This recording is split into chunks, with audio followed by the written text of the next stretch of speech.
Y'all asses wasn't ready for that, wasn't you? Your asses wasn't ready. Hey, look what we got here, man. Hey, y'all are in for a treat tonight. This is Cooler Talk Mondays, but you got the heavy hitters bringing you the Cooler Talk Mondays, man. Damn, it's kind of sooner than you thought. Bah! I am your man, the sixth man himself, K Styles in the building. And look who I got to my stage left. As y'all already know, he is the minister, the calm before the storm. Jude, talk, sports.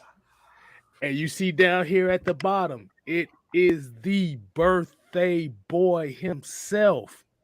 Correction. We ain't gonna use birthday boy. That sounds soft as hell. We're gonna say this is G Day, homeboy, G-Day. the mad Hey, man. scientist, Mad Mike Sports. I appreciate it, man. I Heavy truly hitters all appreciate day, it, man. What is going on, fellas? Gravy, baby. We good over here, man. Okay. But before we do that, man, you know we gotta kick it off right. You know we gotta do it right. Mike, what we gotta do for him? It is the Real. roll call. Hey yo. Hey, yo. I had to do it for him right quick. But as you already know, today's roll call is sponsored by High Quality H2O. Got mine. Stay thirsty, my friends. And today's I appreciate real the love, roll man. call, we're going to start it off with the homie Joseph Thornton. We got Yusuke Knight. We got Pat Norris. We got YMOF Jamal. We got Todrick Davis. We got our homie Noah Tendell. And also J Rock is in the building. Y'all make sure y'all show him some love as well. That's one of our family over there as well. We got Atlanta Nation. We got Brian Peoples. We got Millie Mills. We got Brian Peoples, Raymond Elder. We got D Coleman, Triple G, Ephraim Jones, CK22. We got Michael Walker, not that Michael Walker. Jamal D, Matthew Boyd, and we're gonna give a couple more here. We're gonna get ATL Leo, Blizz 818, Dane, DiBiase, and Sean the RC mechanic. All right, man. Hold on, we gotta start this off right. Wait a minute, where that? Hey, we already. Hey, Mike, it look like they starting it off right for you, man. Brian Peoples with the 9.99. Said happy G Day, Mad Mike. Hey, man. I appreciate it, man. It's been an interesting day, to say the least, man. Hey, I'm blessed, man. At the end of the day, bro, like I'm blessed. I have nothing to complain about. I'm here. We here. Um, we got another a day to make everything right. That's how I see it. All right. So before we go ahead and start the show, I don't know if anybody has heard. Actually, I know everybody has heard right now.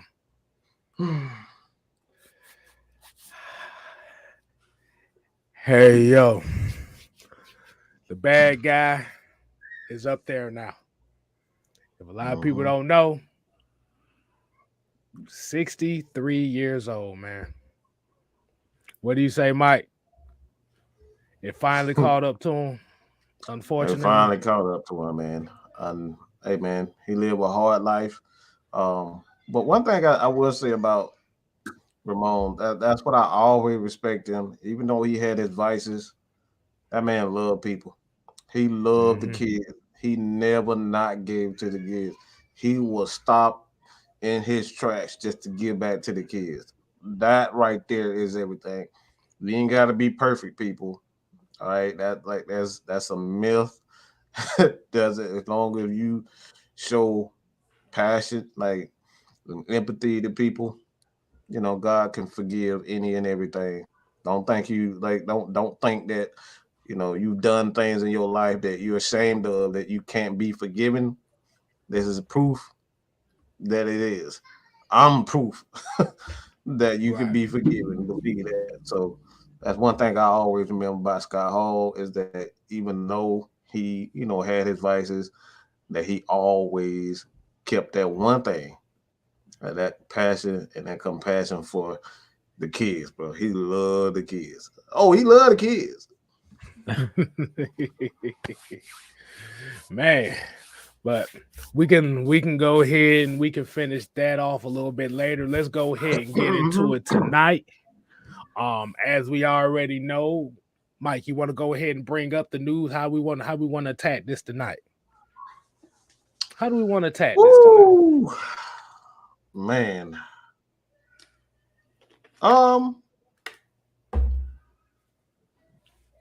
What can You want to start it off? You want to sing a little song? Hey, You want to sing a little let's see. song? Let's sing a song. Okay. I'll let you start. You be Hold Michael on. Jackson next time. You be Mike Jackson. Oh.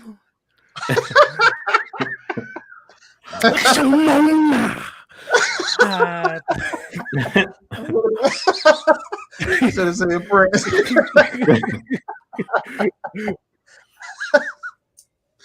I told you so. I told you so. I told you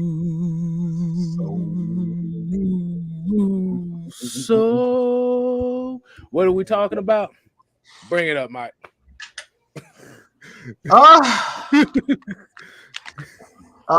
I could get the balance right, I wouldn't even prepare coming in. If I get the right one, last time I get. I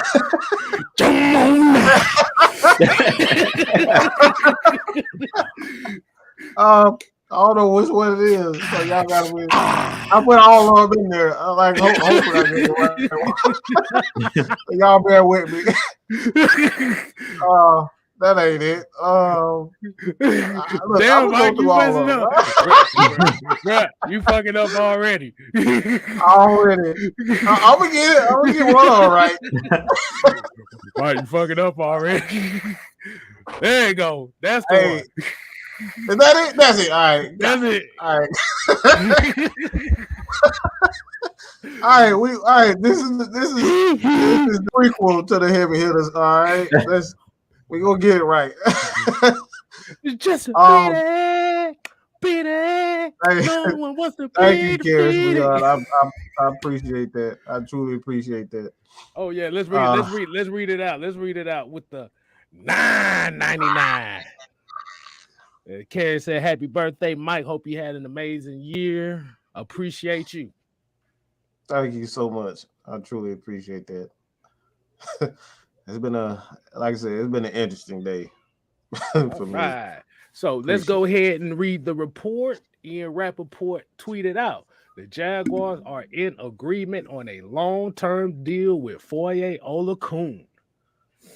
Said, and he's got the bag here. He's going for a 3-year, $45 million contract that could possibly go up to 46.5 with a $28 million fully guarantee at signing.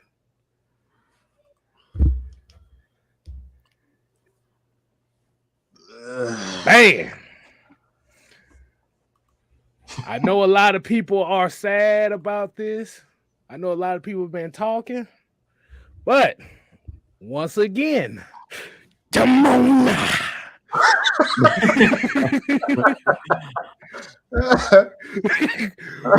We told you so.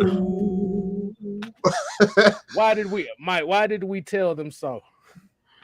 I mean, we've said for nearly a month or so that, especially when you have a guy like Deion Jones, I think that's where it begins, more so than the money. Deion Jones is a superstar. I mean, it just goes to show you that they believed in him all along, and sometimes you just have to be political about things. And the Falcons had conducted themselves the proper way. They know when you got a star like Deion Jones, you can allow guys to walk, and not to say that Foye isn't and cannot be a star. I think he has all the tools to be a star, but when you already have a star, I mean, just like look, you can't keep Prince and Michael Jackson on the slave at the same. Like somebody, they gonna get in a fight. Like it's gonna be some friction there. You can't have two superstars.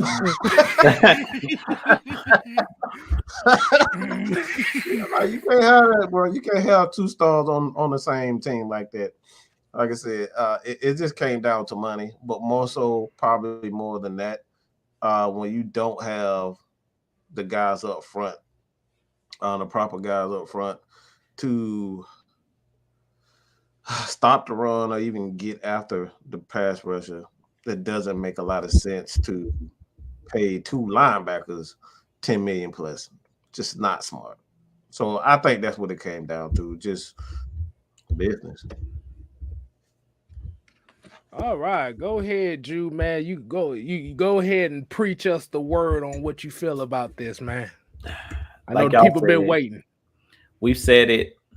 I think we said it even longer than a month. Like we've been saying this from the get-go. Yeah. Like right. Since the season, like we knew that we weren't going to be able to pay him. And to be honest, I don't even think it's really has anything to do with Deion Jones. I think it has a lot to do with Michael Walker as well. Like he's the guy that nobody's, really talking about. He's that guy that's waiting in the wings. And I seen it in the chat. Somebody saying Michael Walker's not bad as well. Like when he got his opportunities last year, he showed out. So it's similar to when Devondre Campbell was let go. We didn't know if Foye was going to come in and be the star that he became. But Michael Walker, when he's got his opportunities, he showed that he's a pretty decent player as well. And we really don't know because he hasn't had the substantial snaps to know if he can, put up that same production, like over 100 tackles in the season. But he showed us that he has the same, like he has speed. He's able to tackle. He had a pick 6 against Cam Newton last year for a touchdown. He's athletic. He can go flow sideline to sideline. Now, do I think he'll be our middle linebacker? I don't. I think they'll move Debo back there and let him kind of play that will position. But we know with Dean Pease, like his defense is interchangeable. Players are interchangeable. So from play to play, you can let Michael Walker slide inside and have Debo, depending on the matchup, play that will position. But we have guys that are versatile, and that's why Dean Pease likes players that are versatile because we see it with Isaiah Oliver. He can be a safety, he can be a corner, he can be the nickel, he can play up outside, and that's why he likes those players that are versatile. So with Michael Walker, I think that's really the reason that they felt confident in going ahead and letting Foye, walk, because I've seen a lot of slander on Twitter. I'm seeing a lot of Deion Jones slander, and I really don't like it. Like I don't understand when we get another good player that's kind of shining that we have to dim the light on another player. Like, let's be real. Deion Jones is the man. Prior to Foye was riding the bench. Let's just be real. When Devondre Campbell was here, he was on the bench. When he got his opportunities, yeah, he showed out. But I'm seeing stuff on Twitter like we lost our best linebacker and all this kind of stuff like that. I'm like, personally, I don't think that Foye is a better linebacker than Deion Jones. That's just me personally. It's a reason why Deion Jones is like a couple interceptions away from, a couple pick sixes away from being like having an NFL record. Like Deion Jones is a special player. Yeah, Foye is really good, but I don't think he hasn't surpassed Deion Jones yet. And me and Mike and K-Styles, we always talk about those players that had that flash in the pan type season, like where they have that one good season. Foye hasn't put together years upon years upon years. We're gonna see what he do, what he does in Jacksonville. But Deion Jones, pretty much every season, Deion Jones is 100 plus tackles. It's a reason why TD gave him that contract. Like he was balling. Grady Jarrett's a baller. Debo's a baller. So I don't feel like we have to dim Debo's light or say, well, Debo's not that good of a player, or we need to trade Debo and pay Foye. Like, how much sense does that make? We already got Debo under contract. Like, let's just be real. Debo is the leader of the defense. He may not be outspoken, but he's that guy on the defense that everybody looks to as one of the leaders of the defense. He handles his business. And another thing that I think we're taking for granted is Deion Jones is one of those guys that'll play through injury. which he showed us last season. A lot of players won't do that. If they're nicked up, and I don't remember last season Deion Jones ever complaining about his shoulder injury.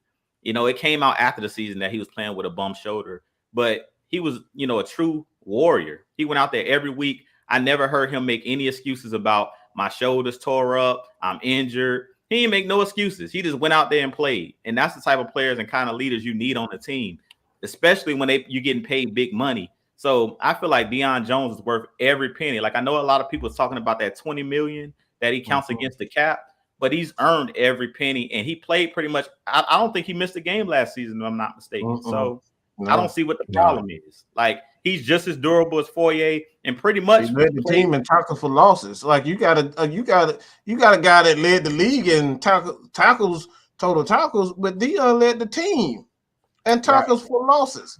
That right there is getting in the backfield. That's right. So what we talking about? I mean, we had 2 Pro Bowl linebackers. So I don't understand the Deion Jones slander. Like, he didn't play well or something last year. Yeah, he didn't have those splash plays that we're used to seeing him have, like those pick sixes and stuff. But let's be real. K-Styles talked about it. When you're not getting no pressure up front and quarterbacks have over 10 seconds to throw the ball, you're not going to see many interceptions. Let's just be real. Most quarterbacks, if we did get pressure after 10 seconds, they have enough time to throw the ball out of bounds and not throw it. Or they don't even, let's just be real, they don't even throw at Deion Jones half the time. If he's guarding a running back or he's guarding a tight end, they're not even looking at that way. It was only one play last season that I think Deion Jones, you know, kind of whiffed, and that was in that Washington game, which that was not even his responsibility. We were just disappointed because we've seen Deion Jones make that type of play. And I'll just leave it at that. But let's just stop the Deion Jones slander. The dude is a Pro Bowler. The dude has broken all kind of records. We wish Foye the best. We love Foye. And we can say we developed Foye. So the Falcons can develop talent. We developed Foye. Let's see if he can carry it on to Jacksonville. Because to be honest, we know what type of organization Jacksonville is. So I wish him nothing but the best. But we already said money talks. And Mike did a whole solo show where he talked about money changes people and money talks. At the end of the day, I don't care how much you like an organization. You know, all of these players, I always root for the players to get their money, because at the end of the day, that's what it comes down to. You're not going to play forever. So this ain't the NBA where you're getting $200 million a contract. So you got to go get that money where you can get it while you're healthy. And I'll leave it at that. Oh, man. Well spoken. Well spoken. Hey, man.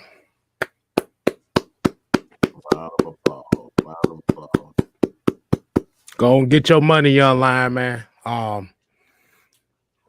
And like you said, what you was talking about, Drew, about the Deion slander, you have to remember, they want to trade every player every year. This is nothing new.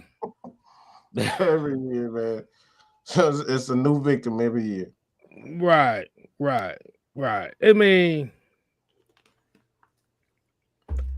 I think what it is, like this is how we gonna say it. This is what we've been saying. It's kind of hard to pay two middle linebackers over 15 million, but that have no money invested in your defensive line. What he got here, he said, so you saying that those 17 missed tackles wasn't such a big factor? That's what I'm saying. That's exactly what I'm saying. Those 17 missed tackles, like if you go pull up every single player's missed tackles, like missing tackles, the part of the game that you missed the tackle. And that's what I said with the Washington game. Like that was like for the game winner, where I think it was McKissick in open field. He thought he had him and he went and broke sideline and was able to run down the sideline and score. That pretty much was like the game changing play. So I do, it matters on what position and what time of the game is it in. If it's prime time and you're on the goal line and you miss a tackle and it's for the game winner, yeah. But all players miss tackles. Ray Lewis missed tackles. Go pull up every single superstar linebackers. Brian Urlacher, Bobby Wagner last year he had 14 missed tackles. Is Bobby Wagner trash because he missed 14 tackles? Right. See, you're gonna make plays and you're not gonna make plays. I mean, it happens. I mean, let's be real. He's playing against other Pro Bowlers. Alvin Kamara is a pretty good player. JD McKissick is a pretty good player. You're not gonna make every play. And to be honest, like we've talked about it, your defensive line's job is to protect your linebackers. Like when you got your linebacker leading the team in tackles for losses, when that should be a defensive end or somebody on your defensive line doing that, that's a problem. And that's what Mike was just talking about. Your linebacker shouldn't be leading the team in tackles for loss, period. Go look at the good teams. The Rams, their linebackers are not leading their team, and they just won the Super Bowl. Trust me, Aaron Donald or one of those guys on the defensive line is leading the team in tackles for loss because you're the closest to the backfield. Like if you're a defensive lineman, you're the person that's supposed to be stopping the run. You're the person that they shouldn't even be getting to the second and third level. If you get into the second and third level, that tells us it's a problem already. And that's the reason why we talked about Devondre Campbell a couple of years ago when he led the team in tackles. It's like sometimes you having all those tackles is not a good thing because that means that they're getting to the second and third level way too easy. I'm just going to be real.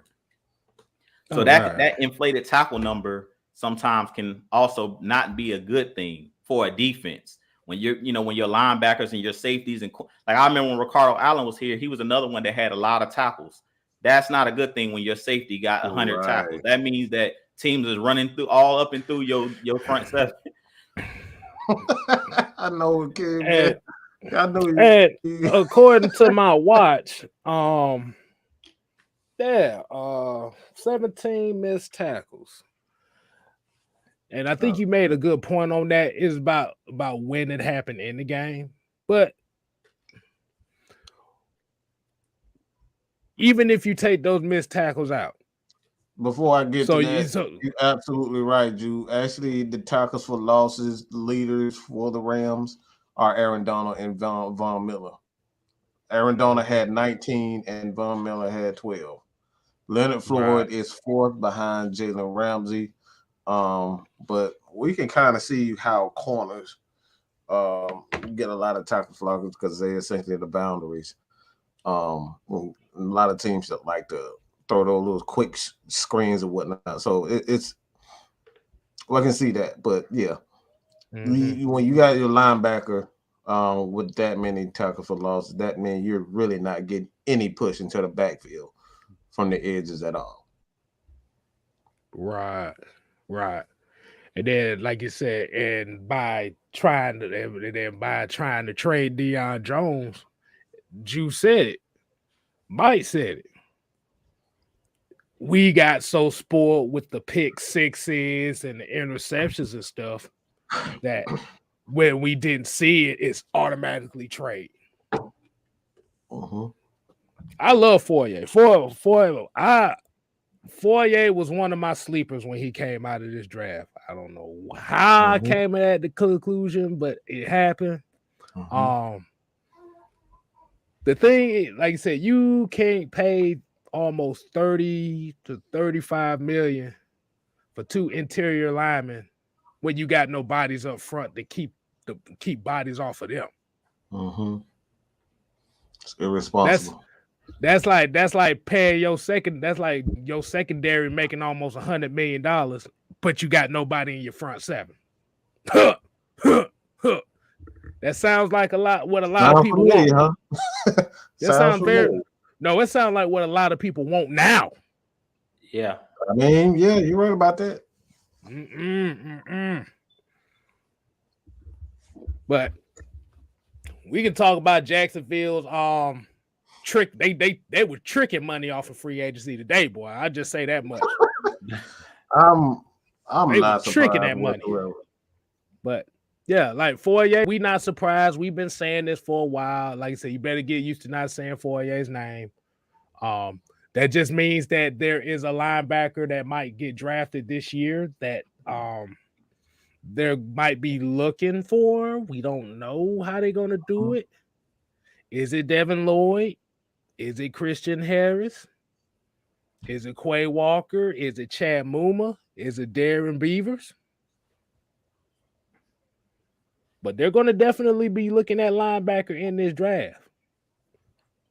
King Kale would go ahead. What you say? Just an example, the Buccaneers had one of the best fronts in football. Devin White had 128 tackles, and Levante David had 98. Yes. I mean, the thing is with your linebackers, your linebackers can be high tackle guys, but the thing about it, you can't have almost 200 here and then 135 here, and your defensive line is giving you nothing. Dante Fowler is giving you nothing. Stephen Means, damn, give you nothing. They give you absolute nothing. Do you see how empty this is? This is what they gave you. Absolutely nothing in there. Hold on. Hello. Hello. Yeah, nothing. So that's just gonna be the key that's just gonna be the key direction that I feel like they're gonna go is they're gonna shore up this front seven. They ain't got a choice. They need to.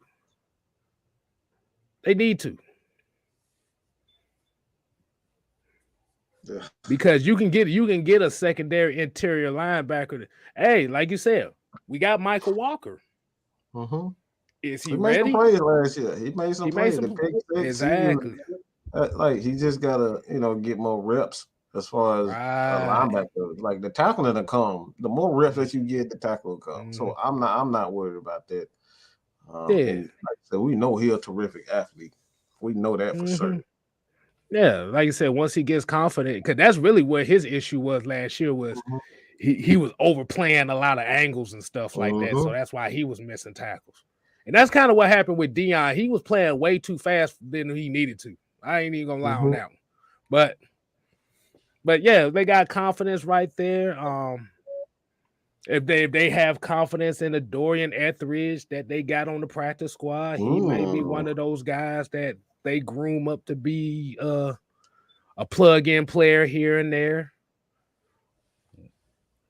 We don't know. Terry Fontenot and this whole coaching staff ain't telling nobody jack shit. I actually like that we were sitting back and waiting for everything to clear up because like you can get a better idea of what everybody's doing. Right.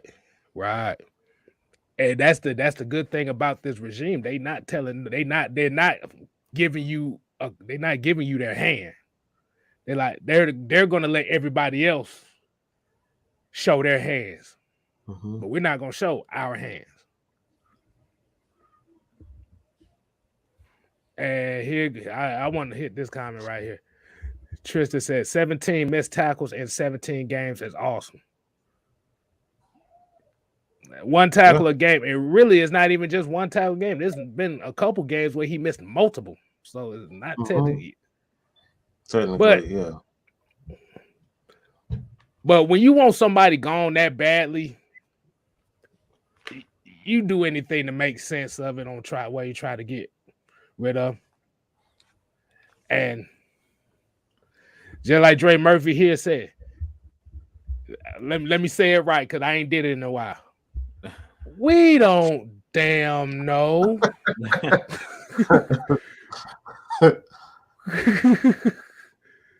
We don't. We don't damn know. Give you an educated guess. That's the best we can do. Exactly. But it's just time for Michael Walker to step up. It's time for Ogundeji to step up. If Etheridge is playing, Errol Thompson is playing, it's time for them to step up. If they get another linebacker, it's time for them to step up.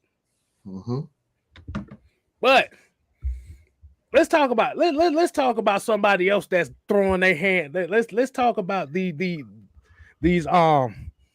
Johns, these tricks, as we call the Jacksonville Jaguars.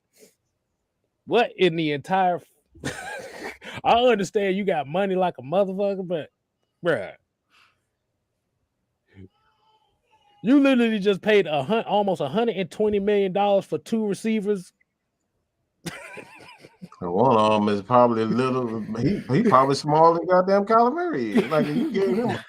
If y'all don't know, Christian Kirk got a 4-year, $72 million. They could possibly go up to $84 million with incentives, and they just paid Zay Jones 3 years, $30 million, plus 1 year, $10 million for Evan Ingram, plus you see what all these pluses more. You see where all these pluses is going at, right? Plus, whoever this Foley Fakatu, whoever the hell he is, you got another 30 million right there. So essentially, right now in this first days of free agency, the Jaguars have literally spent almost $200 million on free agents. Hey, you wonder why they?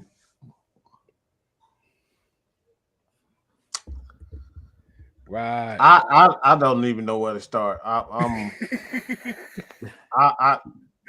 know Doug Peterson is the coach there, but hold on. We ain't even bring up some of these other ones. Well, we talk about that first, then we start bringing up the other news. Yeah, we can get through that. We can roll through that. But yeah, as far as Jacksonville is doing, like this is clearly a team that it is excited that they have a quarterback and Trevor Lawrence, and I think he'll be a pretty good quarterback. But you gotta take it easy, bro. Calm down, relax.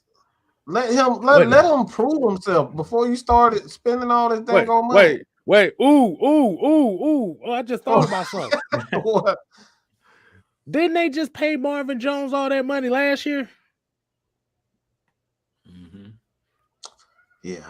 Okay. That's what happened. $45 million, says Tony. So I guess that's what happens when you suck for so long and ain't paid nobody shit. Hell, you just got money just to burn. That just shows me that your player development, you're not really keen or satisfied or trust your player development. I'm not doing all that for a quarterback, especially not a young quarterback. I'm going all in for a young quarterback just to give him weapons, and then you figure out that he can't get the ball to all those weapons. That's the thing that I don't like. That's how Arizona even got to the position where they are now. They put a bunch of weapons around Kyler Murray, and Kyler Murray end up not being able to get the ball to all those weapons. So essentially, you gave him all these first round, second round free agents. You brought in AJ Green, Hopkins, and this dude still can't get out of the first round. So, like, why did you actually do that? It's just, like I said, I'll never understand that type of thinking. You make sure the guy can actually get you out of the first playoff game before you start spending money like that. It just doesn't make any sense. You're destined to fail with that type of, and that's just my person. There's always, one team that, honestly, that's not even true because the Rams have been doing this for the last 4 years. They didn't have a choice. They almost blew this one. They've been buying talent for the last 4 years. We put them out in 17 or 18. We put them out. Then that's when it all began, when the Falcons put them out. So it's been the thing. It's been the same thing for the Rams for 4 years, going out buying all this talent and it not working, and then they had to retool. Like the last straw was that they didn't have a choice but to win. They didn't have a choice but to go out and get it. And it, like I said, it almost didn't work with. I got one thing we need to talk about tonight. And everybody did theirs individually, but we're gonna do this together. Cause I see Cartier Walker in here, and I wasn't gonna bring it up, but I have to. Oh God, yeah. Let me ask y'all a question. Why the hell is everybody so scared? Why are we surprised? The boogeyman comes back out of retirement. Now we supposed to be scared. Hold on. Wait a minute. I was just trying to make sure I saw where I'm supposed to. Where the hell am I supposed to be scared at? But I'm gonna tell you something. I'm telling you something. Is it over here? It's over there somewhere. But I'm gonna start off like this. I'm glad he's back. I don't want to hear those. And I'm not talking about the Buccaneers fans. I'm talking about our fans.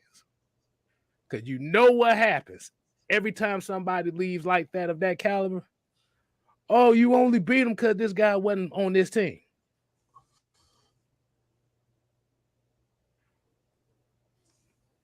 But if you lose to that team, it's, oh, this team sucks. So basically, the Falcons were going to be in a lose-lose situation with the fan base as long as Tom Brady was retired. Tell us that to bring his ass on. Mm-hmm. But that lets you know. And then also with the Deshaun Watson rumors as well, as far as that stuff is, I want him to come to this division too. I want him to come to this division because guess what? That team is going to have to blow that whole shit up just to get him. Mm-hmm. Saints fans, Panthers fans, you can blow it all up for Deshaun Watson. Quote unquote Falcon fans that want him. Are y'all gonna be Saints and Panthers fans if he goes to those two teams now?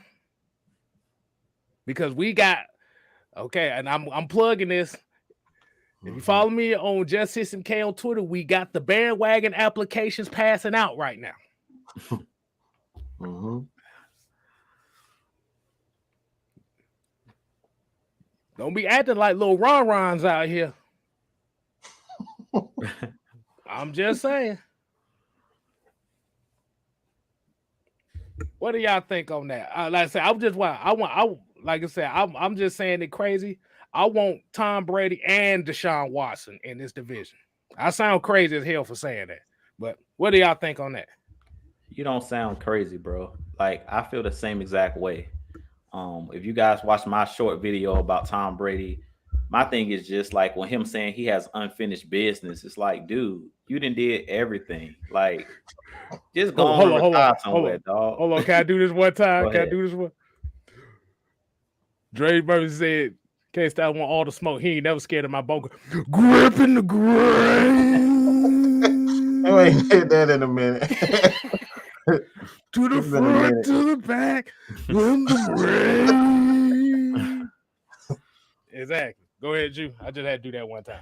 Nah, you good, bro. Nah, like I said, man, I just feel like Tom Brady has nothing left to prove. And Mike talked about it in his video. Everybody's been talking about it on Twitter, social media. It's just the attention. Tom Brady wants the attention. He wants everybody to bow down and kiss the rings. And I'm like, dog, people forget that football is a physical sport, man. And they were talking about it today on Undisputed. Like Shannon Sharp was talking about, players not wanting to injure him or be the person that ended his career. But I'm like, some of these cats that's coming out of this draft and some of these players, they dogs, man. And if they got a chance to get a clean shot on Tom Brady, they're going to take it.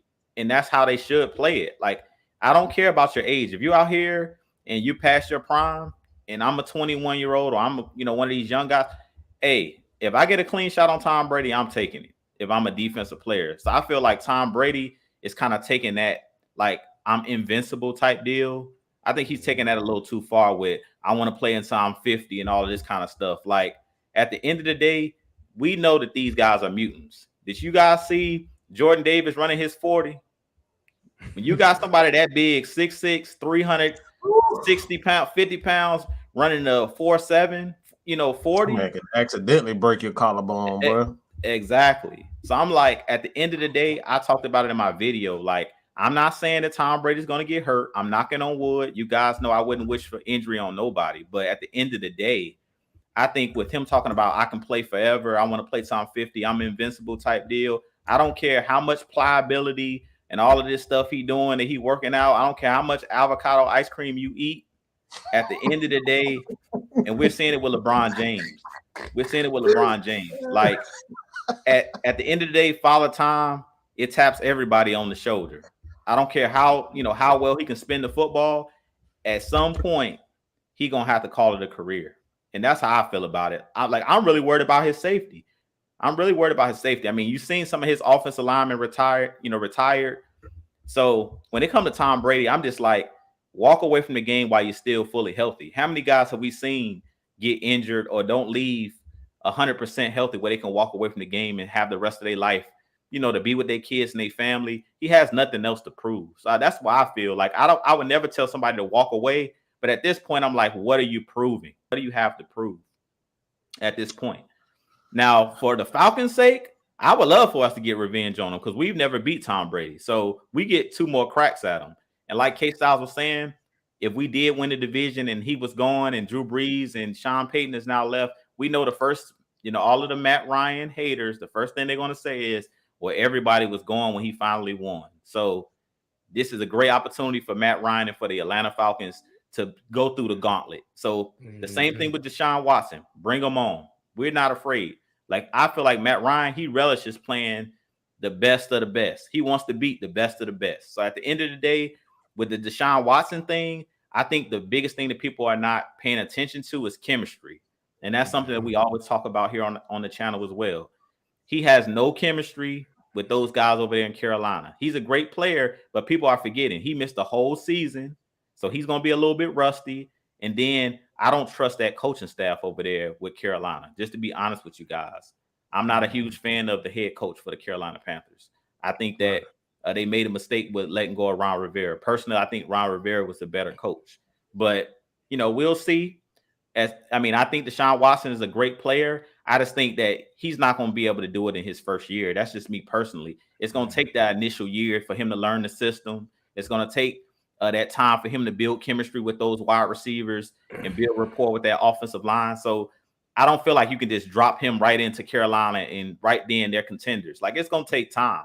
So I'm not afraid of either one. And now that the Falcons have had that initial year with Arthur Smith as the offensive coordinator and the head coach, this offense should run a little bit smoother than it ran last season. And we know Matt Ryan in his second years under offensive coordinator, he always comes out on fire. The second year is always usually the year where he goes to another level because he has the full understanding of the offense. So I think next year is going to be really, really well. No matter how many pieces we bring in, Matt Ryan's going to have that confidence, and those guys got the confidence because they know what Arthur Smith is looking for. So with those 2 guys, like I said, it is what it is. But Tom Brady, I just wish he would just let it go. Like, all good things must come to an end at some point. Like I was saying, I don't want to see his career get ended because somebody injures him. That's what I don't want to see. Okay. Hey, before Mike goes, let me also give a shout out to Let's Get It GA. He just hit 700 subscribers as well. Shouts out to the homie. And shout out to Ricondo. He's in here showing us some love as well. And right before we get the mic, I'm going to just say it like this. The way that they on Tom Brady's nuts, he might as well open the OnlyFans. They're going to have the Tom Brady OnlyFans. And all the nut riders are going to be paying premium for. Never mind. I'm gonna be nice. He going to be posing like this. They're going to be paying like $300 a damn whatever. But go ahead, Mike.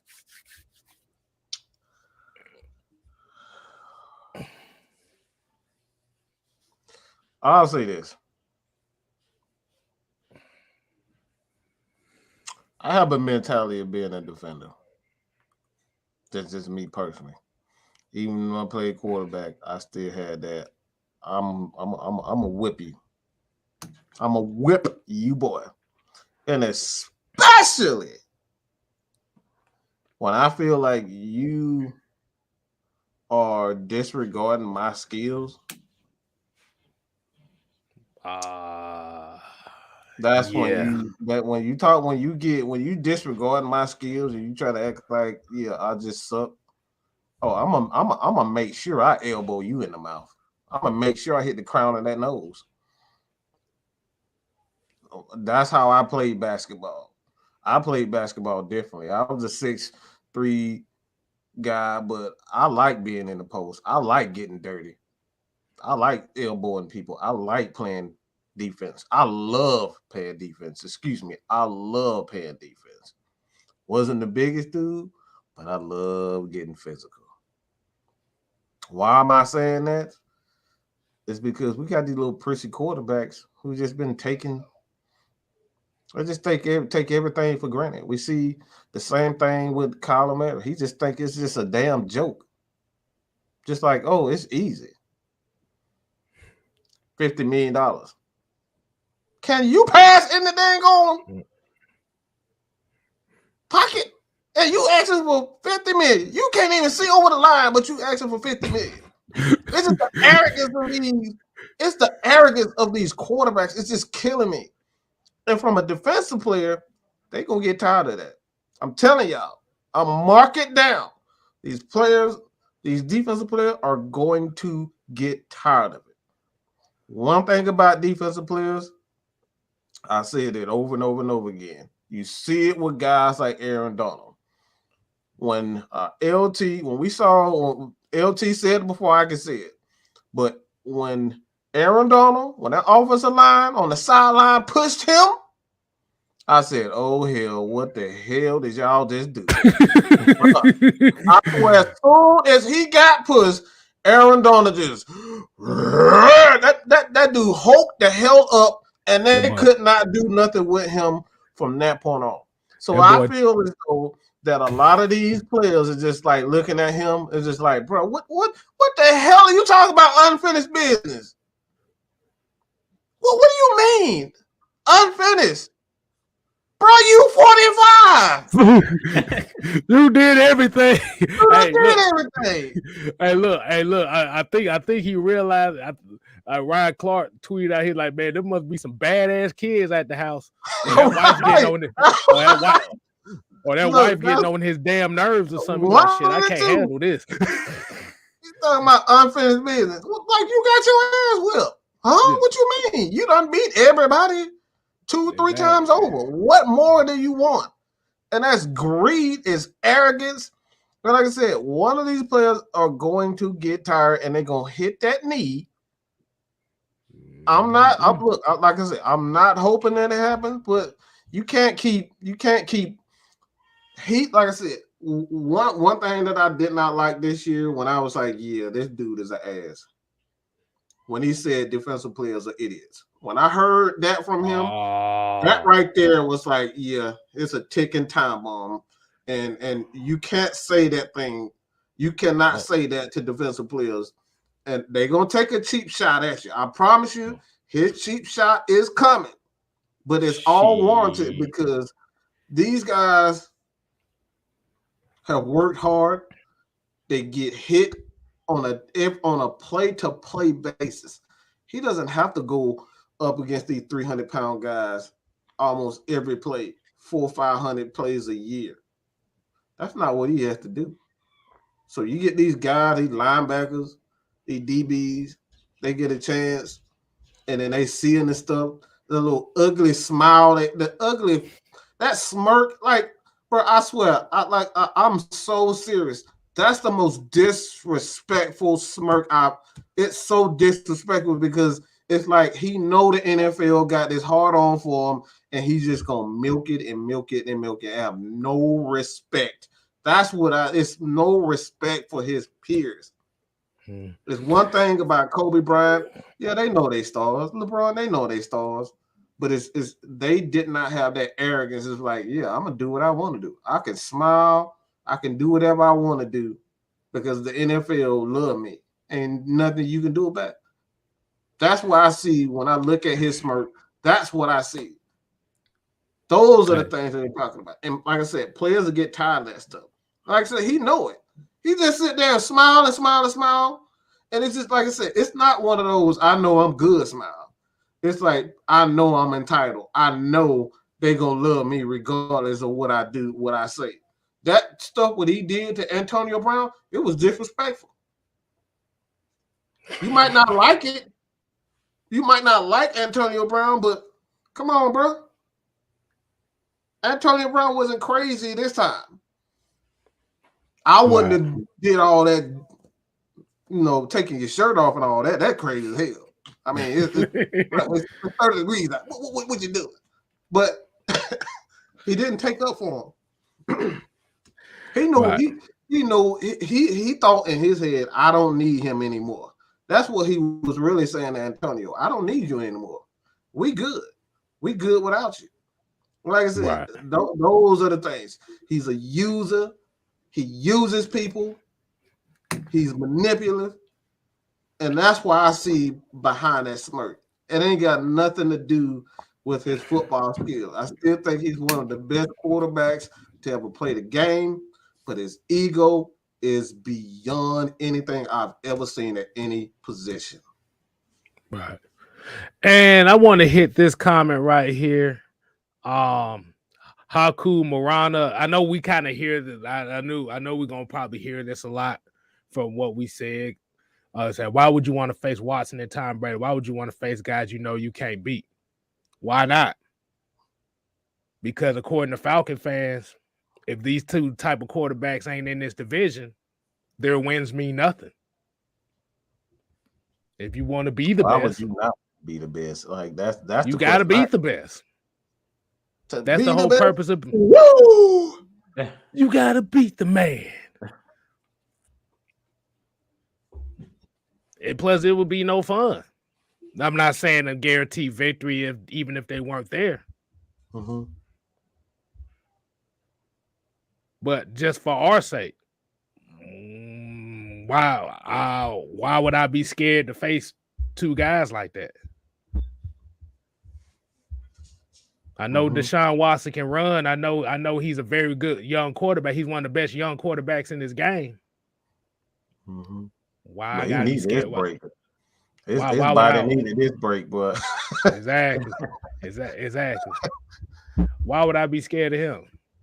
Why would I be scared of Tom Brady? I'm sorry, but that's some punk shit. I said I was gonna try not to curse today, but that's some punk ass shit.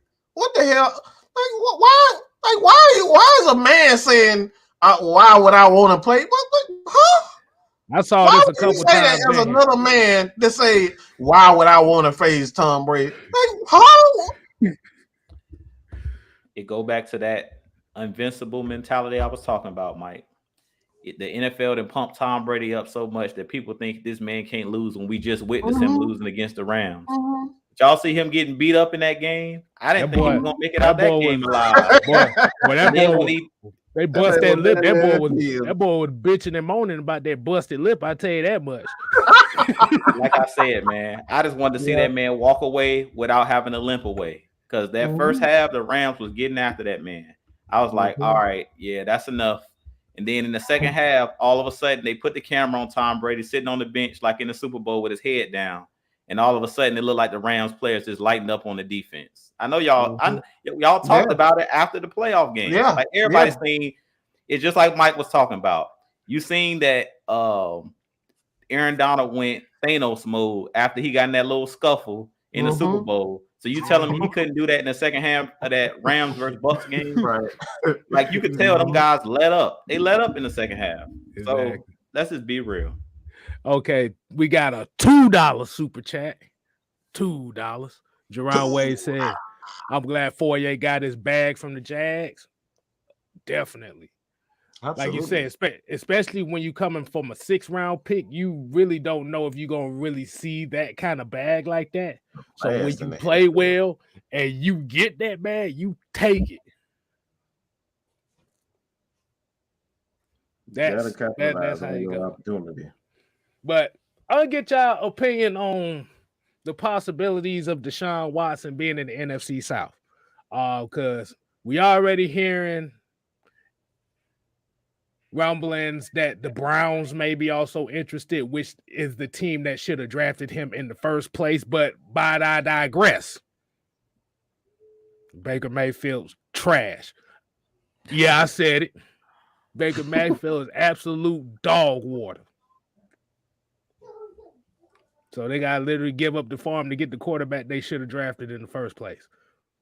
But it's this fear in Falcon land about Deshaun Watson potentially being traded to the Saints or Panthers.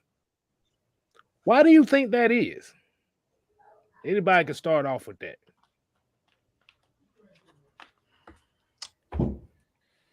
I mean, do they really have a chance? Do they really have a choice? Right. Do they really have a choice? Like, the Saints ain't got Look, they begging at this point.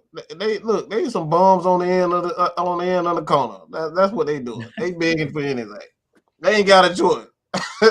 All they got is that damn stadium left. They ain't got nothing left. Okay, that organization is about to go in the trash. So for them to be able to prevent that or lessen the blow or try to sell some tickets somehow, that's the only way they're gonna sell some tickets. Who the hell gonna come there and watch Jameis Winston and what is the name of the other quarterback, tight end, running back, whatever? Taysom Hill. Like, ain't nobody gonna come to see that. The only reason why they was really coming in there because they thought their team was actually good. But now you see that they're not very good. They're gonna go right back to doing what they did before when they became Atlanta Falcons and San Francisco and Green Bay fans and Dallas Cowboy fans, and yeah, they're gonna leave. So they don't have a choice. As for Carolina, I don't know what the hell they got going on.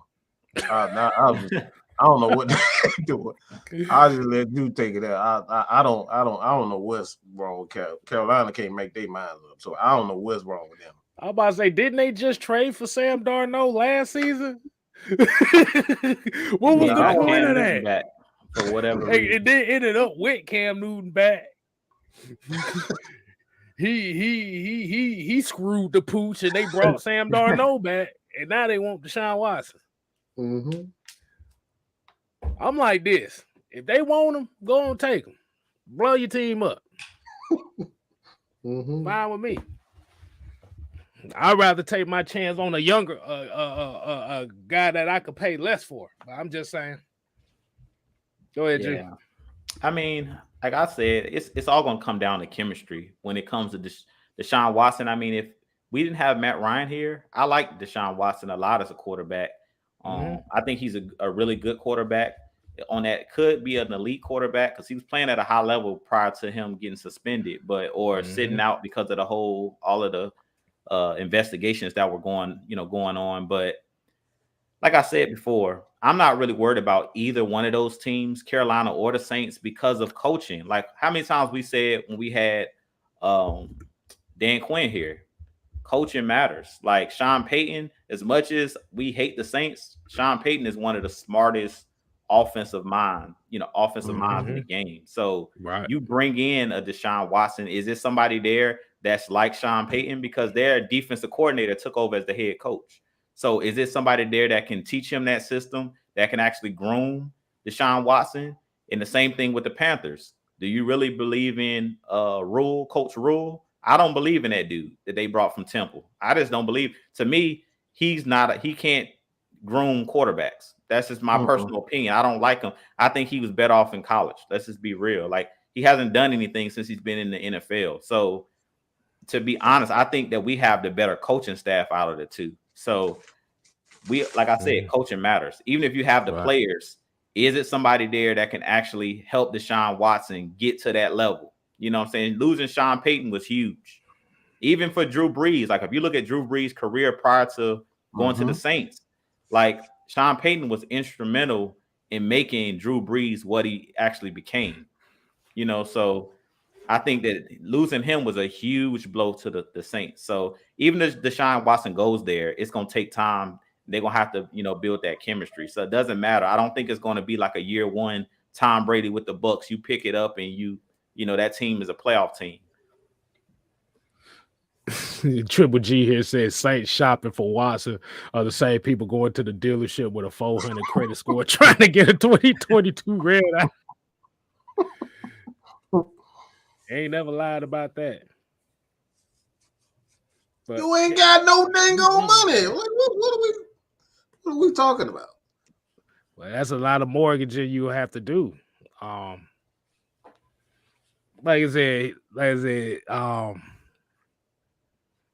I'm still shocked that they even tried to ship him. I would have thought Lovie Smith would have wanted to keep him. But what the hell do I know? I'm just a football fan. And we got a $1.99 super chat. D Sloan here says, who should we get with the 8th pick? hold on. Let's. I want me a by- big, fat, sausage eating, hamburger licking, french fry swallowing. And I'm talking about swallowing. Hunk of a man and Jordan Davis. Look, that motherfucker eat hog maw. He can slash a pig by his damn self. Look, he probably eat the whole freaking pig by himself. That's what I want. I want a big, fat hunk of a man in the middle of that defense. Period. Point blank. I gotta have Jordan. All right. Period. Period. Point blank. That's what I want. I want a big sub in the middle of that defense. About to say, really, nigga, you had to do that. Oh, I had to do that. Really, nigga, you had to do that. Man, y'all should be used to that beat by now. Why y'all surprised by anything I say at this point?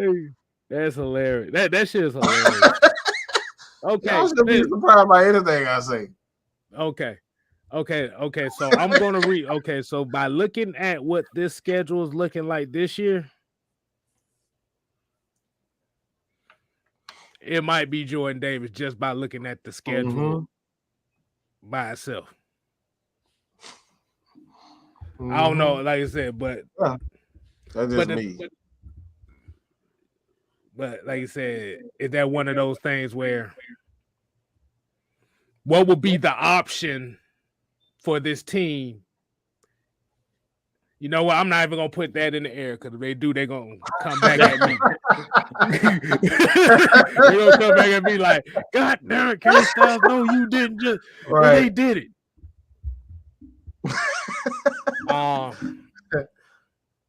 You said, okay, here's a question. Jordan Davis said, hey, those tackles get drafted that high. I think the last one that I remember that I can stay. Hey, Quentin Williams. That was only a couple years ago. Yeah. Happens all the time. Leonard Williams was another one. I can go all the way back to Glenn Dorsey. Like you can get nose tackles that high. The big difference is are those nose tackles that fit in your system.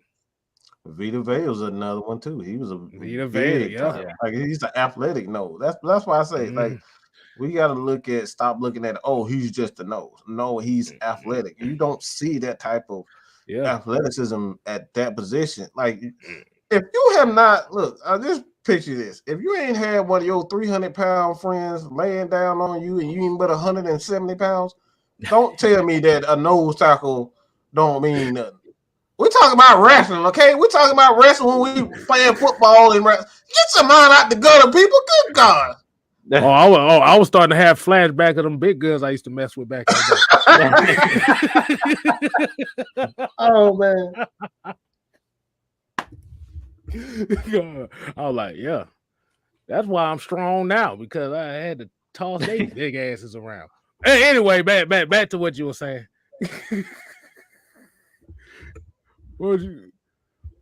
But yeah, just by looking at the schedule, it's going to have, like I said, we're going to be dealing with a lot of physical teams this year, so it's going to be very interesting. My question would be what is the other alternative, just in case?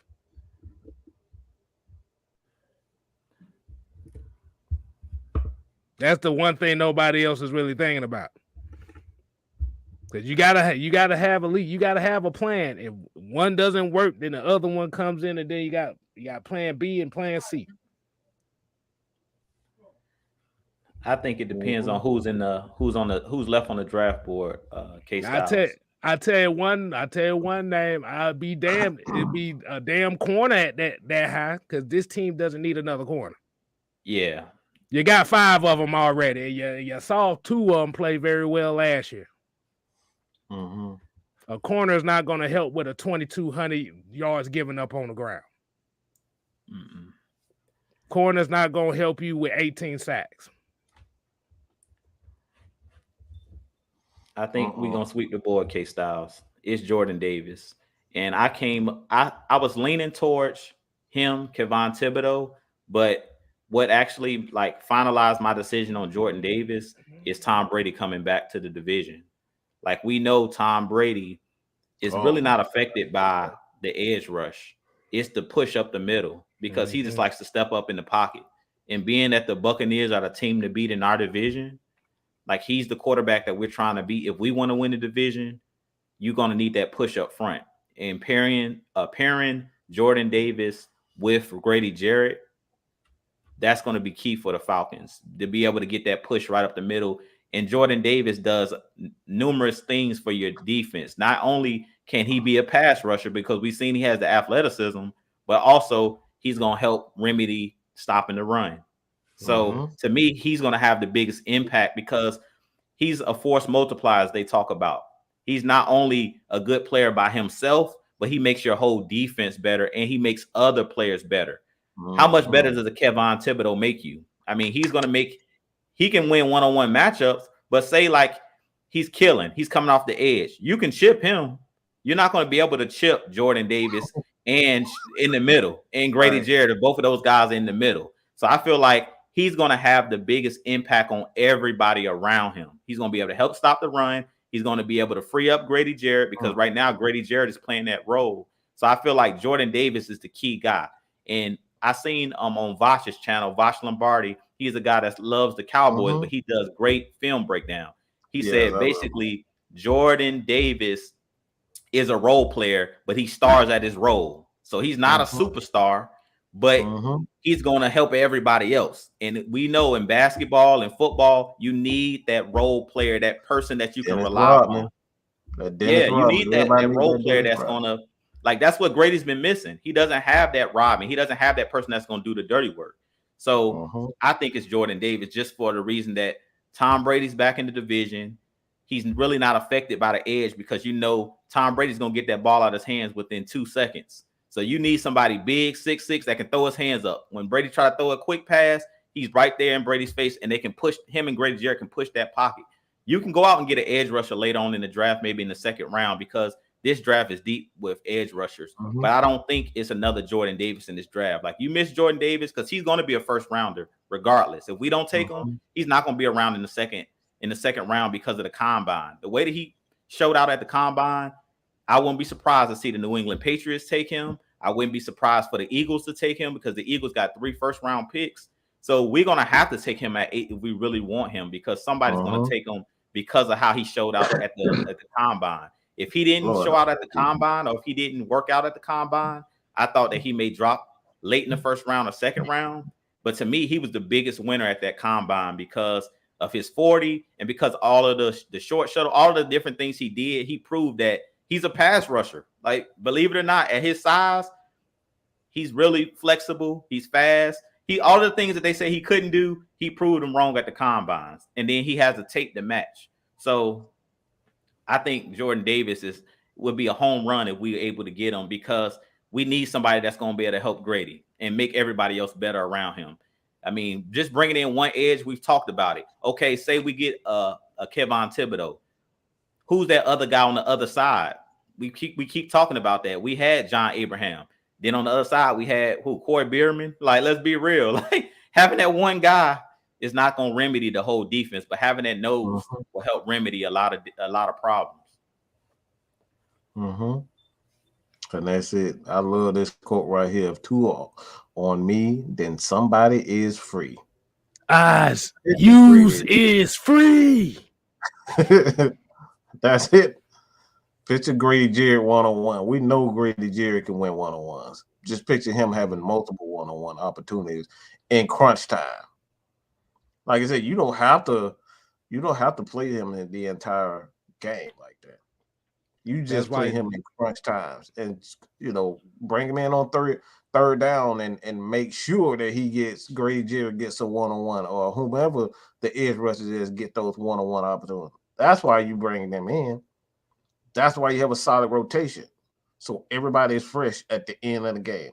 It's all about longevity in the game of football. If I can beat you up longer, if I can lean on you, like let's just look at boxing. One of the main reasons why I just forgot his name, the tall white guy. Tyson Fury. Tyson Fury. One of the reasons why Tyson Fury won that is because he was just putting his body on he just Deontay put his body. Wilder. That's it. He couldn't do anything. He just leaned on him and leaned on it. And once he figured out, once he got knocked down the first time, he figured out, yeah, this dude he can't stick with me because all I'm doing is just using my body, leaning on him. And from that point on, it just became clockwork.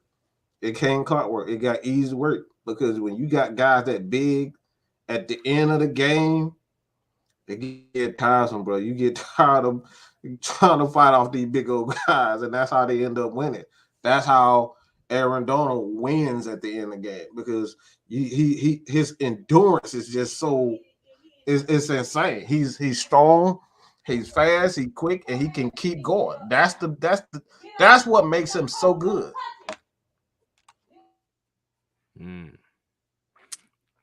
Yeah, man, it's gonna be very interesting month from now because, like I said, it hasn't been no lean on how they gonna go this way. Like I said, we can only speculate. There's Jordan Davis. You can speculate it's not Jordan Davis. I'm just like I said, I just say this is a very exciting draft this year because we don't know where the hell they're gonna go this year. Like I said, I'm not going secondary with that pick. I'm sorry. I got way too many pressing needs to be trying to get two corners. Eventually, if you're trying to keep both corners, you literally gonna sacrifice your front seven for that. I don't think so. You draft Sauce Gardner with that 8th pick. You can kiss AJ Terrell goodbye. Can't afford both of them. JC, he just got $82 million and he's not even that great of a corner. That tells you everything. That he's good, but is he great? Absolutely not. They don't count. One thing the Patriots don't do, they don't allow great players to walk. If you're great, you're not walking. They'll trade you away, but they allow this guy to walk. So there's a huge flag right there. So if JC gets $82 million, come on, bro. What y'all think Sauce or whomever was gonna command? Because if AJ Terrell keeps going up or keep this consistency of play like he did last season, he's gonna look about $95 million. Yeah, at least. And then Sauce Gardner's contract coming up, and he locking down too. You're looking at about 100 right there. So that's almost $200 million on your corners alone. Yeah.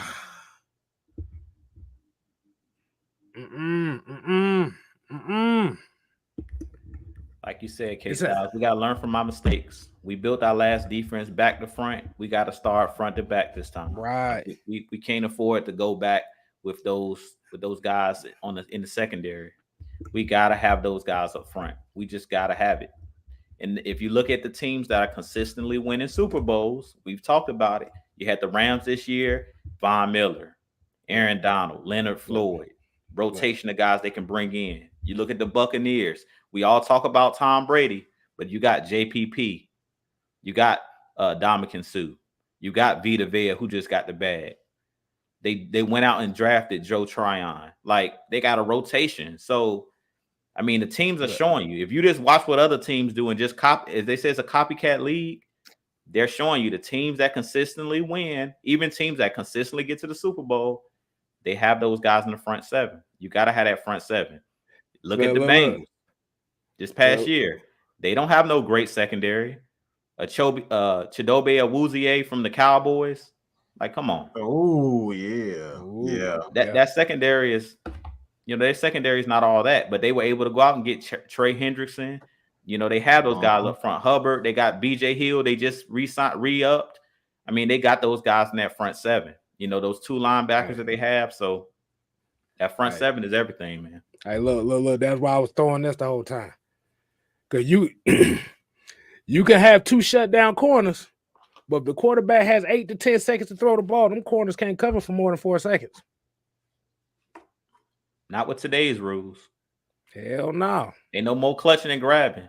Like, I love Dion to death, but he won't playing with these rules. Right. You can't do. Because if you get corner, you putting a whole lot of pressure on yourself. Because now not only you denigrate from getting one of the best players, whether it be Jordan Davis or one of these pass rushers that can help in your front seven. Now you gotta make up for trying to get a best D lineman. You got wide receiver, you gotta hit on them things like this. Like I said, if you talk about getting a corner in this draft, like I said, I got two corners that I look at all the time, and that's Kobe Bryant. Not that Kobe Bryant, but we know Kobe Bryant. And I'm trying to think what his name is, Jalen Watson. Those two names that I know. I hear Tariq Woodley. I heard about this guy. I know he said about supposed to be like 6'4", 210, and he's basically a wide receiver. But he'd only played corner for the first time last year, so I don't think I won't take a chance on that neither. I'd rather get Kobe Bryant than Sauce Gardner. I'll tell you that now. Because I at least know he's been tried.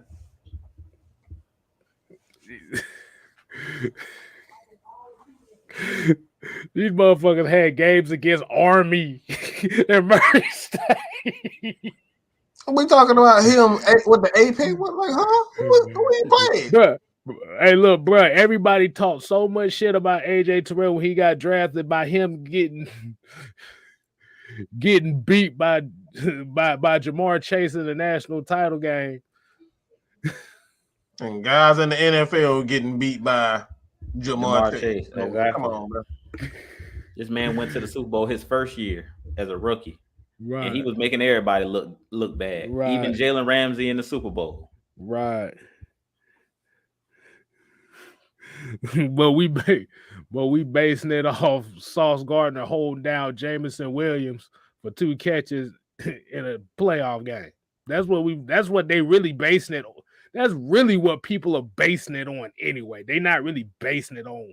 Most of these folks didn't even know who the hell Sauce Gardner was until that game against Alabama. They still lost 27-6.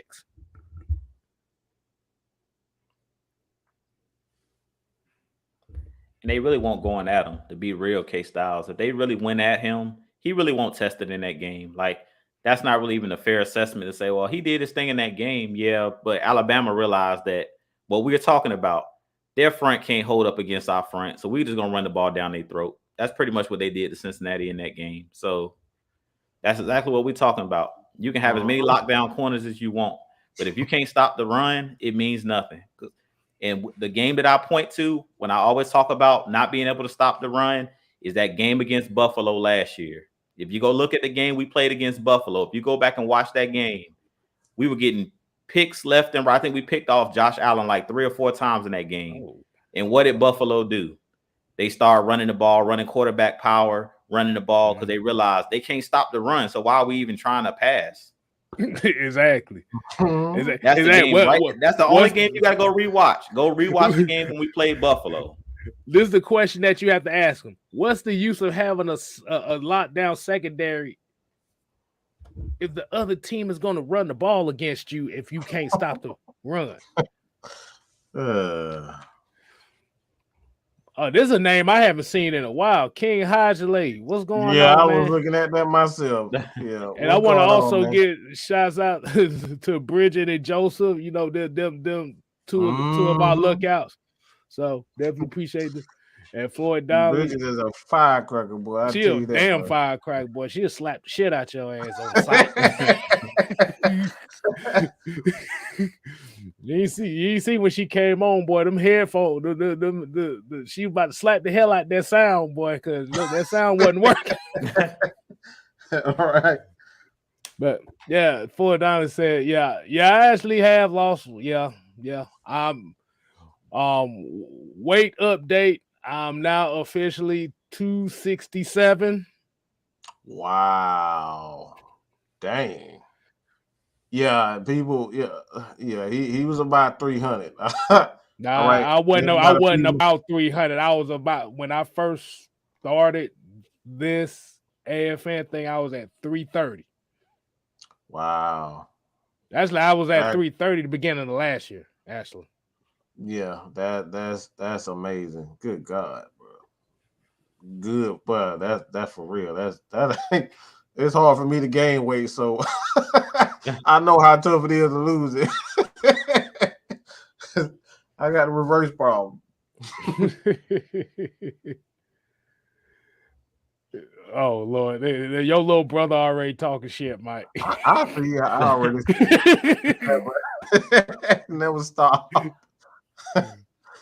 Right, but yeah, definitely. Sauce Gardner would be a good pick if your front seven was already established to where they can stop the run and get pass rush. Then you can get greedy and get Sauce, but we don't have that issue. We have a worse issue. We getting fisted by motherfucking teams running the football on us. Mm-hmm. No.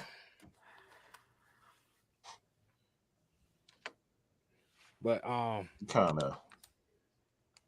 yeah. Let me get a few more questions in before we kind of close it down. I didn't realize we was on here an hour and 20. Good God. I know we be on here for a few more minutes. here go Jamal talking shit. 267 shit. K Styles could be our edge rusher. Hey, I used to love being I used to love playing outside linebacker. I love that shit. Mm-hmm. Especially in my 2-point stance. Oh, I love it. Oh, that 2-point stance, yeah. Ooh. That first step, and you ain't got a first step. Is just having the first step and playing edge, boy, it feels, bro. I swear it feels so good, boy. Exactly. See. They asking me how to see. The problem is my job, my LS ain't shit. He said K Styles the backstab the 300 plus club. I'm offended. Nah, bro. I was going through some things, and after that hospital thing where my appendix almost busted in my system, I had to change something. So, so if I didn't catch it in time of that, there might not be no K Styles here no more. And I got a 2-year-old, so I got to be here for her. Absolutely, man. So fuck, oh y'all talking about backstab. Oh man. I speak in the face. Those who don't want to be cool. Then I had to stop. I had to cut back on drinking. So that really mainly what it is. Man. Y'all, I'm about to say y'all notice I ain't been drinking beers on these shows for about damn near 6 months now, right? Hey man, like I said, that's great. That trust me, man. I know that is a testament in itself. Definitely proud of you for that, bro. Oh man. And see all these folks giving me congratulatory man, stuff. I appreciate it. I still got a long way to go, though, man. I still got a long way to go. He got a personal goal of his own, so I'm out here walking 2-3 miles a day. Shit, that definitely helped too. Oh yeah, I gotta get back to doing some weightlifting. But yeah, like I said. Here you go. Why have a lockdown corner or even draft the elite pass rush if you don't stop the run and earn the right to rush? Gotta earn the right to rush. And I think that came from several defensive coaches, but I think I remember hearing that from Rex Ryan, I believe. I forget who I heard it from, but yeah, you gotta earn the right to rush the passer. stop the Exactly. run, you'll be able to get there. But that's a privilege. Right. But here's a question. Here it says you can easily fix the Saints, get a QB. What would it be easy to fix the Falcons? Yes, get a pass rush, get a front seven, get a running back. There's a whole lot that needs to be done with this Falcon team. You need, damn it, I almost knocked my mic off. You need pass rushes. You need defensive linemen. You need a wide receiver. You need running backs. Foye gone. You're gonna need another linebacker. There's a whole with the Saints almost went to the playoffs with a below average offense. They did it on defense alone.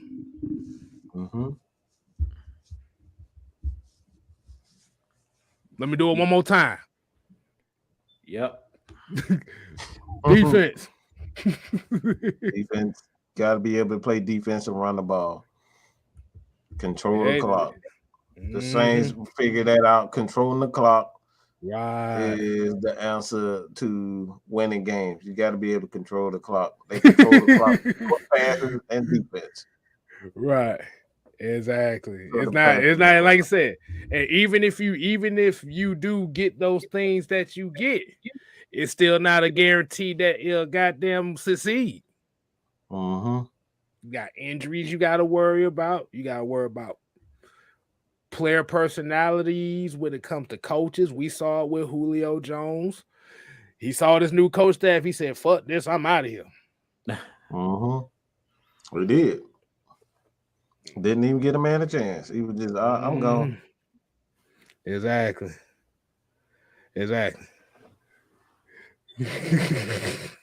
Oh, Lord. These folks. Yeah, ATL said it right. The Saints beat the Bucs 9-0 with Taysom Hill at quarterback and a defense. Exactly. You need, at the end of the day, you need your defense to get in the backfield, sack the quarterback, stop the run. Win the line of scrimmage. Scrimmage. That's half the battle right there. You can win the line of scrimmage. That's half the battle. Shit, that's 70% of the damn battle right there is the line of scrimmage. Yeah. So I guess we go ahead and start winding it down tonight. We use this to kind of propel, so y'all get a chance to see the heavy hitters again.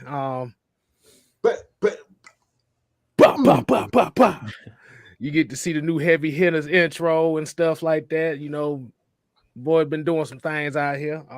Definitely shouts out to Mike. Happy birthday to you, big fella. Thank you. Shouts out to Jew Talk Sports as well for coming on with us on Mondays. You know, they don't happen too often, so that's why this was special. And we want to give appreciation to everybody tuning in as well. Y'all make sure y'all go ahead and continue to follow Jew Talk Sports on his quest to 2,000. Mad Mike Sports on his quest to 7,000. My quest on the 1,000. I still am behind these motherfuckers, but it's all good. It's coming. It's coming. So that's why look. It took me about 2-3 years to get 1,000. So you ain't right. I keep saying that, bro. It was not easy getting to that 1,000 at all. Exactly. It takes forever to get there. But at the end of the day, man, this off season has been very interesting, and it can only get more interesting from here on out because we still got Cordero Patterson. We got to figure out what they're gonna do with him. Isaiah Oliver, Russell Gage, another one. Quite a few. Hold on, wait a minute. Hey, hold on. Let's get this experimentation going on right quick. One person only. One person. Let's see how this is gonna go. So Haku Marana You better know how to talk because if you don't, you won't get. Because Go ahead. you wasting valuable rest time. So it's right here. Just get on, say what you gotta say, so I can go eat. I'm Exactly. hungry there. Okay? This is you. This is all you, bro.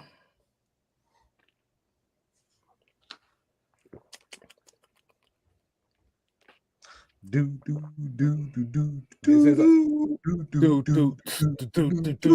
ooh do do do do doom doom doom boom boom boom. Like I said, I'm giving you 2 minutes. I'm giving you 2 minutes. Because there's a new rule that comes around here. Don't say send the link and keep saying it. And I send the link and you don't hop on. Hold on, Alex. Hold on, Alex. We still waiting on somebody. So Haku, you got 1 minute and 30 seconds. If you tell, and this is the new rule over here. If you say send a link, we and you don't hit the link. Just go ahead and stop it. He already we don't do that. He already late. It's too late. Y'all making a mistake. Y'all block me on the other channel. I ain't coming. Get out of here with that. Man, I got time for that. Hey, wait a minute. So, wait a minute. It's the same That's person. who It's that. the same person. Oh, that's the one. Ain't that the one TJ know? Is that him? It probably is. I don't. Like I said, I don't know. Or is that Natsuo? The two guys that said send the link and they motherfucking asses didn't hit the link. Lord. Let Alex come on and say what he got to say. I ain't got time. All for right. Let that real quick. Yeah. What's going on, What's up, Alex? y'all? What's going on? What's going on, man? I just wanted to say, I don't know, like I feel like I don't like this is a draft that when initially people looked at the nose tackle position, people saw Jordan Davis and then saw nobody else, which I agreed with at first, but it's not at all what it seems. This interior defensive line class is just really good, whether it's pass rush or run stopping. And I do think that Jordan Davis is a supreme outlier and just is insane at stopping the run. Like nobody matches the fact that he can penetrate, hold double teams, even though he might need to improve on his stamina a little bit more. But he can do it all in terms of the run, in terms of stopping the run. It makes everyone's job easier. I copy on that. The issue I have with that is that we already have three 20 guys that are big and can hold double teams on this team. And I would argue that if we were going to improve the trenches a little bit more, that we would probably need guys that are a little bit like that are just better with their hands and more faster. So like I'm looking at guys like Thomas Booker from Stanford, Otito Ngabua, who was at the Senior Bowl for the defensive tackle from UCLA. Even Haskell Garrett is good with his hands and can hold his own against not double teams, but just bigger guys on one-on-ones. Like I think that there are guys that we could use because we already have those 350, 320 type of dudes that can hold point of attack. Like I think we have a solid rotation. I don't want to kick any guys from the interior defensive spot that we've already drafted. And then on top of it, we would be paying Jordan Davis a lot of money. And then when he's a free agent, he would be asking even more money. And that's takes away money that we would have to use for other positions that are just naturally more expensive. And I that's my reason of why I wouldn't get Jordan Davis at 8. Now, it maybe late first round is more doable because of his pass rushing upside, but in the early round is hard, very, very, very hard to make a case for any nose tackle to be drafted in the early first round. at least in my eyes. One of the main reasons why I've told you this before. You keep a lot of people are under the assumption that's you're starting over from where you're speaking about. You're speaking on a standpoint of an organization starting from the bottom, and they don't have talent.